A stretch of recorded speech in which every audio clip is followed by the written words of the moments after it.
Un beso, ¿cómo andás? ¿Cómo está tu tenis? Me preocupa tu tenis, quiero saber cómo está. Te acomodo un poquitito esto porque si no te voy a escuchar un poquito bajo. ¿Estás bien? ¿Estás jugando bien o no? No, me duele acá, o sea que estoy... Sos de Ferro, seguís jugando en Ferro, ¿no? Sí, pero muy en Siempre te decadencia. lo rescato a Ferro como el club más clase media y familiar de la historia latinoamericana, te diría. Así es. Y ahora le pusieron una estatua a Grigol. ¿En serio? Sí. Ah, mirá vos. Una estatua de Grigol, así. Les dio mucho, ¿eh? Carlos le dio la vida al club. Sí. ¿Y sigue estando la misma clase media jugando y la familia ahí de Caballito o cambió? Por lo que hicieron en un momento lo gerenciaron, medio la pasaron. No, eso fue terrible. Fue terrible, eso fue terrible en la década del 90.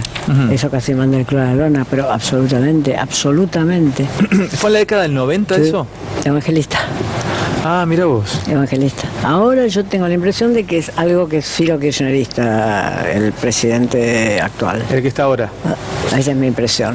Qué loco cómo en los 90 todo iba de la mano con el poder político, ¿viste? Porque venía... Pero no fue kirchnerista el club abiertamente, pero este presidente yo tengo como la impresión... Un día en el bar desapareció Clarín, que ponían, como en todo bar de club, 5 o 6 ejemplares. O sea, que te fijaste en eso, sos una genia. No, vinieron los socios, estaban en un estado de asamblea.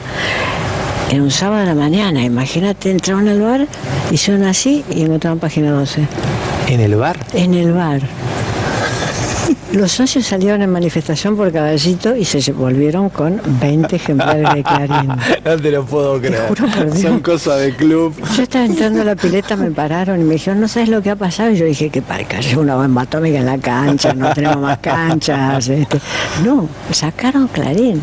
O se dieron cuenta de la metida de pata que habían hecho y al día siguiente volvió Clarín y los socios se tranquilizaron, pararon todos los documentos que iban a mandar hasta las Naciones Unidas, digamos. Ahora, mirá, te tomo esto que me contás para hablar de lo que es el símbolo en Argentina. Pues fíjate que tener Clarín o tener página 12 marca de la simbología de lo que nos ha quedado en los últimos años. ¿Sí? O sea, es como un símbolo, es como... Sí, porque vos ahí lo que tenés en Ferro es que es la clase media caballitense que nunca le puso un voto a Cristina. Pero de a las 6 de la mañana saliendo de una disco, imposible. Eso es lo que vos tenés, digamos, en el gimnasio, que es donde más se habla, porque viste que entre rutina y rutina la gente habla. Sí. Yo tengo varios grupos focalizados, que más bien los escucho, que son una cosa tremenda, el antikirchnerismo. Pero yo tengo la impresión de que el club, las autoridades fueron para el otro lado. Escúchame, ¿y la clase media con el que está ahora, con esta gente, cómo estará? ¿Cómo los notas? ¿Están medio desencantados? La clase media protesta, o sea que seguramente todo el mundo en Ferro le metió su voto, pero así como habían votado a Menem en el 95, esa clase media votó a Menem en el 95, ojo. ¿Qué es la clase media? Primero, te juro, yo soy clase media, nací una clase media, ya no lo soy clase media, me ha ido, gracias a Dios, he tenido suerte en mi laburo, pero mis viejos yo tuve casa cuando tenía 13 años, mis viejos compraron la primera casa, íbamos a... Pues es típico de clase media, es decir, un sector social que puede ascender, que eso se terminó en la Argentina, o sea que la clase media está muy nerviosa porque sabe que ese ascenso ya no le va a tocar por ahí ni a sus hijos ni a sus nietos, o sea, son los que votaron a Trump también. Esa clase media. No son todos reaccionarios los que votaron, reaccionarios de origen, son los tipos que les habían dicho que el cielo era el límite y de repente el cielo se puso a la altura de la cabeza. Pero sabes que también con el tema de la clase media hay algo que desespera mucho a la clase media, porque lo notaba con mis viejos, que era bajar. O sea, no llegar desespera, pero bajar desespera aún más. Sentirte que ya no sos clase media y que ya no puedes darte algunos gustos de clase media es desesperante, eso los vuelve locos. Igual eso fue el 2001, cuando en las propias familias de clase media estaban los que se quedaban sin trabajo y bajaban, y que pasaban de un departamento de 3 ambientes a uno de 2, a uno de 1, y de repente aparecían incluso en la calle, eso fue el 2001-2002, que ahí estuvo como loca esa clase media. Escúchame, Beatriz, un año de gobierno. Te he hecho muchas entrevistas siempre muy ricas por lo que nos has dejado. Justo coincide un año, recién Silvia Mercado, que es una buena analista política, decía que hoy ella entiende que hoy se produjo una ruptura con esto de ganancias, es el inicio de la verdadera batalla del peronismo contra Cambiemos, que el año que viene van a empezar a sentir el rigor peronista, que hasta ahora no lo habían sentido y ahora van a saber de qué se trata. ¿Vos creés eso o no? ¿O es un poco exagerado? Si eso fuera cierto, Macri debería hacerle caso a Monzó. ¿Y qué es Monzó? ¿Qué dice Monzó? Dijo, nosotros tenemos que incorporar a los peronistas racionales a Cambiemos. Y Macri dijo, así como estamos bien. En esta fiesta de 15 somos los que somos y ni uno más, no quiero colados. Entonces, si es verdad lo que Silvia Mercado dijo, lo lógico que debería haber hecho Macri es empezar una serie de conversaciones, que en la provincia de Buenos Aires algunas de esas conversaciones son muy factibles porque María Eugenia Vidal desahogó dinero a los intendentes, etcétera. Lo que debería de hacer Macri, si es verdad, es hacerle caso a Monzó, mientras que a Monzó dijeron, no, anatema, nosotros somos los que somos. Y se fueron y se retiraron ahí en Chapalmalal y eran los que eran. Qué increíble ese retiro, ¿viste? Ese retiro, hay cosas que yo no las vi nunca. Ese retiro espiritual, espiritual le llamaron, pero, o sea, es algo que yo no había visto nunca en la política argentina. O sea, no, retiros y juntarse todos a hablar y a escucharse. Es una...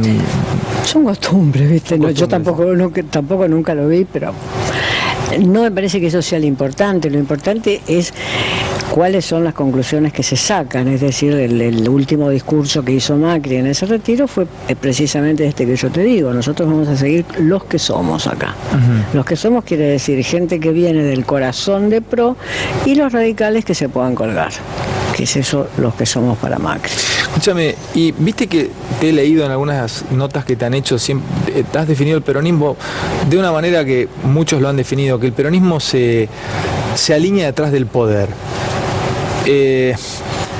¿Y cuál crees que va a ser el punto de poder del cual se va a tratar de alinear atrás el peronismo? Monzó me dijo, sentado en esa silla donde estás vos, Beatriz, una de las últimas notas que le hice, dijo, el que gane la senaduría en provincia de Buenos Aires, ese va a empezar a tener poder, y atrás de ese se va a empezar a alinear el peronismo. Creo que es una hipótesis muy verosímil de alguien que conoce muy bien el peronismo, aunque haya estado 8 años con Macri.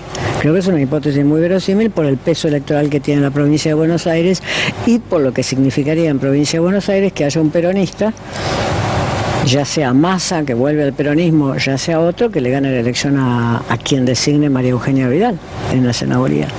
Creo que es una hipótesis muy verosímil. Un poquito de aire que tuvo un poquito de calor. Decime de María Eugenia Vidal, ¿cómo la ves? Porque se habla mucho de María Eugenia Vidal, se tiene una imagen positiva muy alta. ¿Qué te parece a vos como gobernante? O sea, ¿te parece un aire nuevo en la política o no? Bueno, un aire nuevo puede ser, porque carece de todas las costumbres, pensamientos, ideas, reflejos, modales, etcétera, de lo que fue la política argentina. O sea que si a lo mejor ella la que representa es la política que vendrá, como si vos me dijeras en una historieta de ciencia ficción, vienen de otro planeta, digamos, y ella representa eso, por una parte, y entonces hay que empezar a ver cómo es eso. Pero lo importante es la diferencia de trato que ella ha tenido también de presidencia de la Nación. Es decir, Scioli ya sabemos lo que fue, de una ineficacia monstruosa en la provincia de Buenos Aires, pero además Cristina lo tuvo ahorcado presupuestariamente. Pero nunca los traicionó, ¿viste? Siempre estuvo al lado de ella, siempre. Es un tipo que todos decíamos cuándo se le va a ir, cuándo le va a meter un portazo, y nunca, che. No, nunca. Pero lo tuvo ahorcado. Esta es la diferencia que me parece que está con María Eugenia Vidal, que es el gobierno nacional se ha preocupado en que la provincia de Buenos Aires, que es el distrito verdaderamente más problemático del país, porque ahí está radicada la pobreza más dura, etcétera, la provincia de Buenos Aires tenga recursos que la tornen gobernable y que dentro de esos recursos también está una estrategia de captar a intendentes que vienen del peronismo o de otros lugares políticos, ¿no? Beatriz, es que a los que hacemos televisión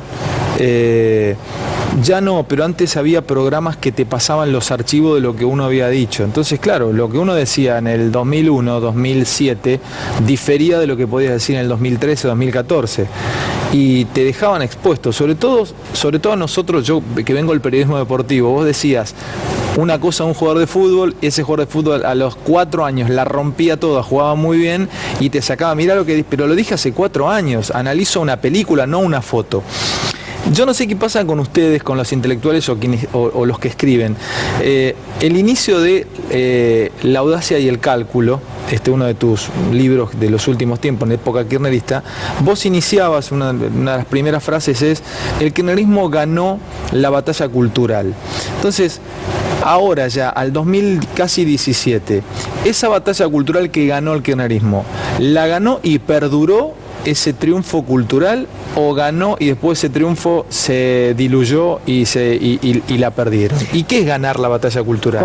Como en toda guerra, para seguir con la metáfora bélica, vos ganás una batalla y después podés ganar la siguiente o no. A ver. Entonces, la batalla cultural era la batalla de dotar a ese gobierno de una trayectoria histórica que lo vinculara con un pasado y con un futuro.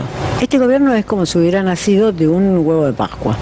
Es decir, no tiene pasado ninguno, porque ninguno de ellos, si tienen pasado, no lo evocan, y la mayoría, a comenzando por el presidente, no tiene, el único pasado que tiene es la presidencia de Boca. Bueno, ahí me abrís una nueva puerta interesantísima para meterme. La tenía pensada como pregunta. Con el kirchnerismo, o con el último gobierno, volvían símbolos o íconos. Por ejemplo, yo sabía que existía Jaureche, pero nunca lo había leído. Me lo citaron tantas veces a Jaureche y a Scalabrini, pero a Jaureche, que un día fui y me compré todos los libros de Jaureche. ¿Y te divertiste? Me divertí, dice que no era para sociólogo, que era para sociólogo. O sea, como Aníbal Fernández, que escribía Nuevas Sonceras Argentinas, o sea, toda una vuelta simbólica, Milcíades Peña, volver al revisionismo. Pero esta gente a mí me tiene perdido, porque yo no sé cuál es su continuidad histórica, no sé qué escritor los representaba antes. O sea, también te quiero preguntar ahí, o sea, ¿dónde abreva esta gente? ¿Cuál es su línea hacia atrás? Esto es lo nuevo también, es lo nuevo que a uno le resulta completamente sorprendente. Es decir, si yo te dijera, la línea hacia atrás es que Macri fue presidente de un club de fútbol. Y fue un empresario, más bien el hijo de un empresario, porque no sé si él fue un gran empresario en sí mismo, fue el hijo de un empresario. Esto es nuevo. Nosotros estábamos acostumbrados los argentinos a ver que los políticos hacían lo que se llamaba en Roma el cursus honorum, es decir, un camino por el cual se iban ganando progresivamente honores. Se era dirigente estudiantil, se era dirigente religioso, se era dirigente de organizaciones sociales, se era dirigente sindical, se adquiría una cierta experiencia y luego se llegaba a ciertos niveles de los partidos políticos. Esto no sucede en el PRO. No digo Cambiemos, porque Cambiemos hay radicales que sí han hecho ese cursus honorum. Entonces esto también es nuevo.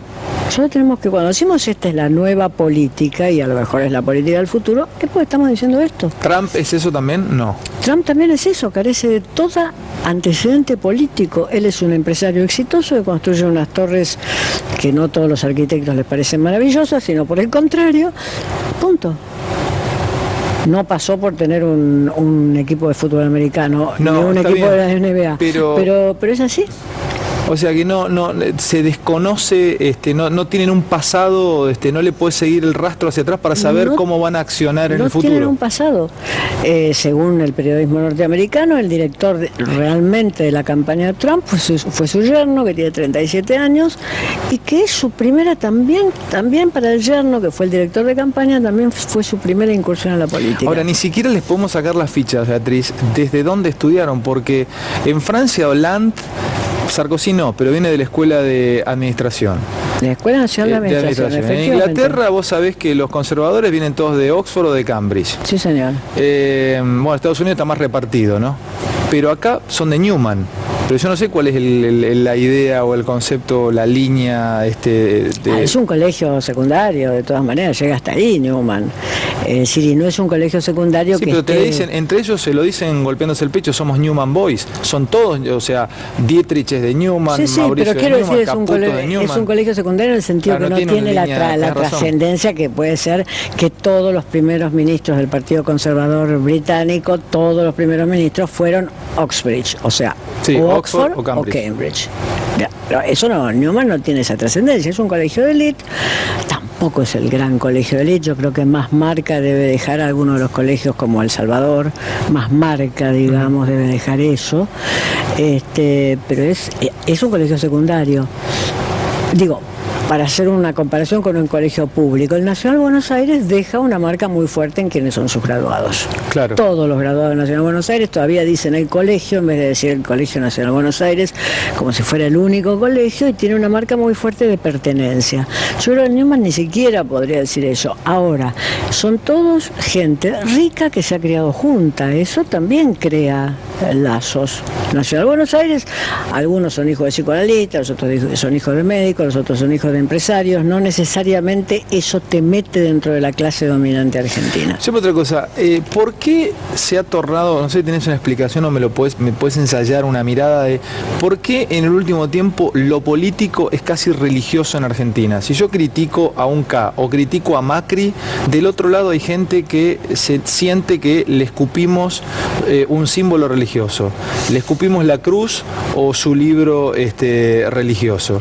O sea, se empezó a discutir con un fervor que supera lo futbolístico, porque en el fútbol puedes discutir, pero terminás y dale, tomemos algo, y te tomas algo y te vas a tu casa. Pero hay familias que se han peleado por la política, hay grupos de... Mi padre tiene una peña de jugadores de tenis, tiene 72 años, hace 40 años van a jugar al tenis, eran 30 y ya quedan 18 porque se pelearon un montón, porque uno le dijo un día la yegua a Cristina, otro se levantó y le dijo no te permito, quedaron 18. Y se juntaban a comer pescado un día a la semana en el club. O sea, eso no pasaba. ¿Qué nos ha ocurrido para que, y no te hablo de Grieta porque me aburre hablar de Grieta, del concepto de, se discute como un fanatismo religioso? No sé qué pasó, en qué momento fue así o si es ahora. Pero en tu propio relato aparece ya una palabra que explica la cuestión. Alguien le dijo un día, en el grupo de tenis de tu padre, le dijo la yegua a Cristina, que son las palabras que se usaban también en el primer peronismo. Parece que el peronismo convocara por su propia política y por su propia cultura política, en dos momentos muy diferentes, convocara a que esas fueran las palabras con que la política empieza a discutirse y con la que se enfrentan las personas. La verdad que es una palabra muy desagradable. He sido antikirchnerista durante 12 años y nunca pude soportar la forma en que los antikirchneristas se referían a Cristina. No lo pudiste soportar, te resultaba insoportable, chocante, es decir, pero no por razones de feminismo. No simplemente por razones de feminismo, que a una mujer no se le dice la yegua porque se la compara con un animal, no por razones de feminismo, sino porque creo que era un tipo de insulto deshumanizador que me resultaba chocante. Del otro lado, del lado del cristianismo, también abundaban las agresiones, pero más bien lo que uno tendría que preguntarse es cuáles son las diferencias entre este momento y el anterior. Macri, si uno puede reconocerle una cualidad, es que tranquiliza. Es decir, no va de su boca nunca va a salir ninguna metáfora zoológica, no. Ni la yegua, ni la bruta, de esas metáforas no. Eso tranquiliza. Y permite que con bastante buena conciencia todos se disculpen en la Argentina en nombre que el kirchnerismo existió, lo cual me parece un acto de cinismo absoluto. ¿Cómo repetirme eso? Todos se disculpan en la Argentina, cualquier medida de Macri, cualquier torpeza de Cometa, se disculpa en nombre de que el kirchnerismo existió. Pero vos sabés si lo tuvieras al kirchnerismo, que es como una especie de amenaza por la cual tampoco los que no son macristas pueden hablar libremente de política. Porque dice, ¿y qué pasaba si lo tenías a Scioli Zanini? ¿Qué pasaba? Bueno, digo, es cierto. ¿Por qué no paramos un poco ahí? ¿Por qué no hablamos en tiempo presente, que es el tiempo de la política? Y si alguien quiere construir una historia, que la construya. Es muy curioso que Macri es un gobernante que hace una especie de kirchnerismo light, con los planes sociales, etcétera, pero sin cultura histórica, sin meter eso dentro de un relato histórico. Pero eso es raro, ¿viste? Porque tiene una concepción muy progresista. No, nadie lo tenía haciendo esto. Yo pensé no podía hacer otra cosa. Y pero Beatriz, todos pensábamos, si me hacía jugar unos pesos de lo que tenía en el bolsillo, te decía que iba a ser un representante del consenso de Washington. Es que no hay más consenso de Washington. Bueno, el viejo consenso de Washington. No podía decir, mantener los planes sociales era algo que tenía que hacer. Y además, mantenerlos y reforzarlos en la provincia de Buenos Aires es algo que tenía que hacer, porque si no va a perder las elecciones del año que viene. Y si él pierde las elecciones del año que viene, está de salida. Vos viste que perder las elecciones de mitad de periodo, sean las primeras o las segundas, te ponen en el camino de salida. O sea que si él quiere seguir 8 años, como se supone que quieren los presidentes argentinos, porque para eso se hizo la reforma de la Constitución, tiene que cuidar ciertos bastiones, y los bastiones que más tienen que cuidar son aquellos que están en la provincia de Buenos Aires, donde está el grueso de los votantes. Ahora, qué increíble el argentino y la transgresión, ¿no? Vos has viajado por todo el mundo, has vivido afuera. ¿Qué relación tenemos con la transgresión? Porque es transgredir una cosa tras otra, todo el tiempo, de pasar un semáforo en rojo a, recién de Pablo decía, quédate tranquilo que si van a ponerle un impuesto a la renta financiera y de más de 1 millón de pesos te cobran intereses, lo van a partir en 4 de 250 o en 5 de 250 y no va a haber impuesto, no le van a poder sacar impuesto a nadie porque la gente le va a encontrar, van a hacer la trampa para que no, o sea, todo el tiempo estamos transgrediendo así, o sea, no... Es cierto, lo que pasa es que ciertos rasgos de las identidades nacionales solo se cambian a lo largo de décadas. A ver eso. Te muevo el ejemplo de Alemania. Ya sabemos lo que pasó con Alemania y el nazismo. En el trato personal, en un trabajo, en una institución, en la universidad, etcétera, yo no he conocido país más cuidadoso en no ofender a la persona que tiene enfrente. ¿Alemania? Alemania. Vos estás en una institución, estás en la universidad, estás donde sea, y el cuidado que tiene un alemán que ha sido instruido en la escuela primaria, en la escuela secundaria, después de la guerra, y hoy ya por las escuelas, es el cuidado de no ofender ni forzar al que tiene enfrente. No es por eso que han dejado de ser organizados, ¿Pero eso fue natural o se los enseñaron? Es educación pura y dura. Educación. Es educación pura y dura. Porque además esto se puede investigar. ¿Qué se enseñó en la escuela alemana cuando Alemania todavía estaba ocupada por los aliados, en 1945 y en adelante? ¿Qué se enseñó en la escuela alemana? Que habían cometido el acto más vil de los últimos del siglo XX sin duda y del pasado también. Eso se enseñó. Yo recuerdo que en el Instituto Goethe tenía una profesora alemana de Alemania que había sido alumna en esa escuela en los años 50. Y contaba qué es lo que les enseñaban y les reiteraban permanentemente. O sea que para cambiar lo que vos podés decir, unas características nacionales, tienen que ser años muy duros, y además las penalidades tienen que ser muy fuertes. Las penalidades tienen que ser fuertes. Tienen que ser muy fuertes. En Chile están muy preocupados porque han habido brotes de corrupción que Chile ignoraba esos brotes de corrupción. Entonces, lo que vos podés ver de las opiniones de los políticos es que hay que agarrar eso muy temprano y que hay que ser muy duro. Mientras que respecto de la corrupción, la Argentina fue un país muy permisivo. Las dictaduras militares que hablaban en nombre de la patria, Dios y la bandera también fueron corruptas. Le robaban desde los sargentos que entraban a las casas a robar los televisores de los que desaparecían, hasta los militares que les hacían firmar sesiones de empresas a los desaparecidos. Entonces la Argentina fue un país muy corrupto y por tanto son décadas. No creo, yo no lo voy a ver, pero creo que vos tampoco, un cambio tan radical. Totalmente. Escúchame, escucho muchos políticos hablar de igualdad. ¿La igualdad es una utopía? O sea, ¿se puede pensar realmente en la igualdad en una sociedad democrática como esta o como en cualquier sociedad democrática? ¿Es un concepto absolutamente abstracto y es utópico pensar en igualdad? En principio, para muchos para muchos, porque ahí se dividen los pensamientos, digamos, para muchos la igualdad es un horizonte hacia el cual sería deseable avanzar. Otros no lo tienen como horizonte.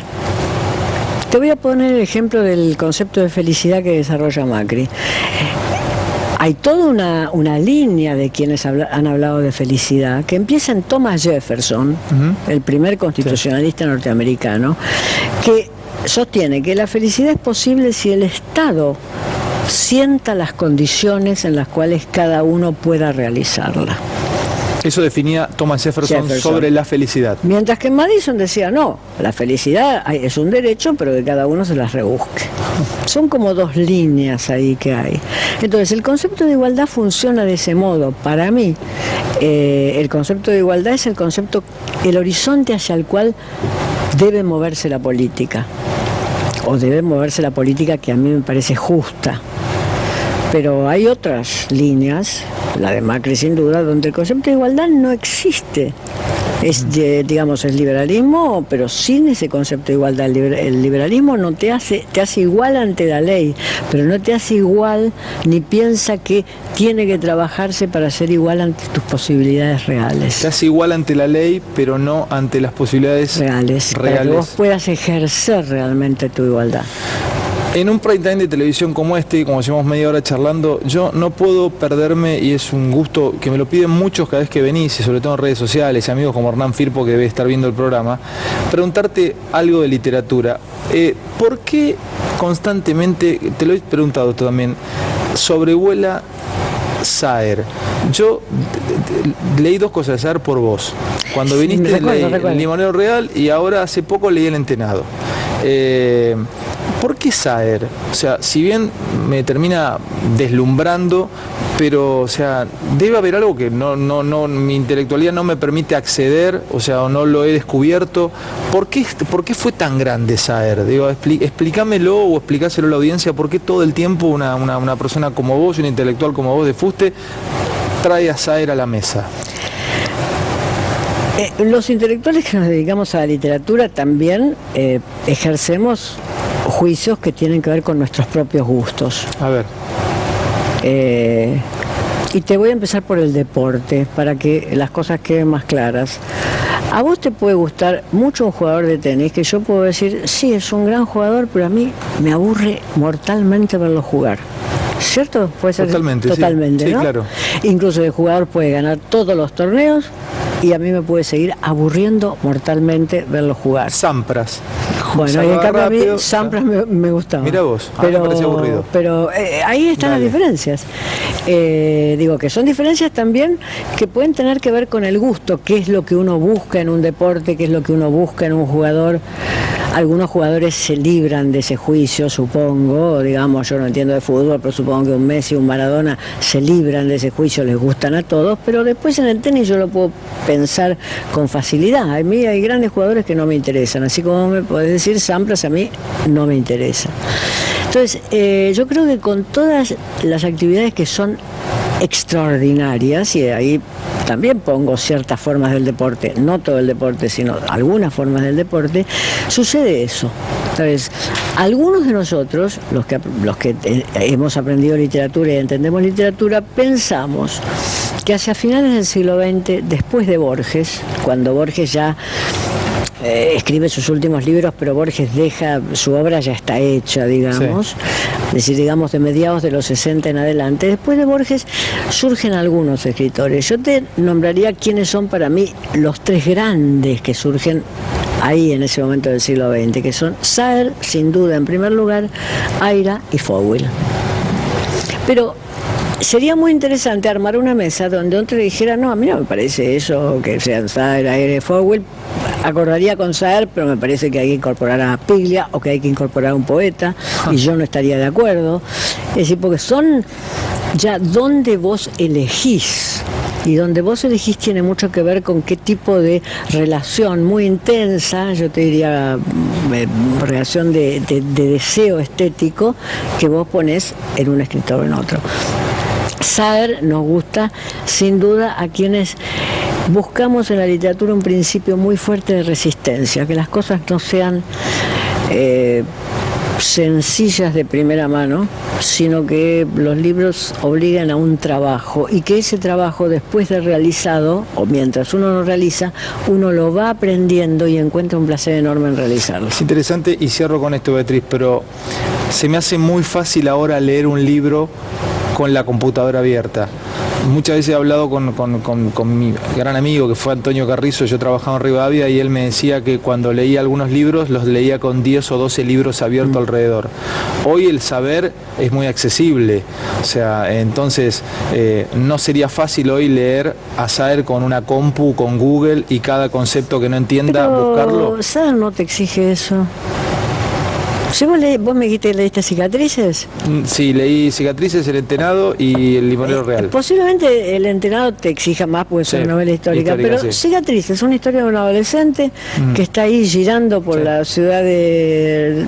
No te exige eso, donde todo un capítulo es cómo se juega el billar, todo otro capítulo es cómo se juega el punto y banca. Pero en El Entenado se comen a los españoles. Ahí sí. Y yo no sabía, siendo de Santa Fe, que los colastinés eran antropófagos. Bueno, ahí sí, El Entenado, al ser una novela histórica, claro. Ahí sí, pero Cicatrices no te exige eso y El Limonero Real tampoco te exige eso. No, totalmente, es una historia de isla, de pérdida y una novela sí. de Fowell tampoco te exige eso, o sea que a veces Carrizo era un borgiano absoluto, y entonces sí. Borges sí te puede hacer el juego con la propia enciclopedia con la cual él estaba trabajando permanentemente, entonces vos como lector sentías a lo mejor la necesidad de seguir las pistas que Borges antes había encontrado en esa enciclopedia o había inventado para vos, para que vos no las encontraras, para defraudarte o por lo que fuere. Pero hay otros escritores que no, y son grandes escritores y son escritores difíciles, pero no exigen Google. Placer estar con Beatriz Arlo aquí. Les quiero contar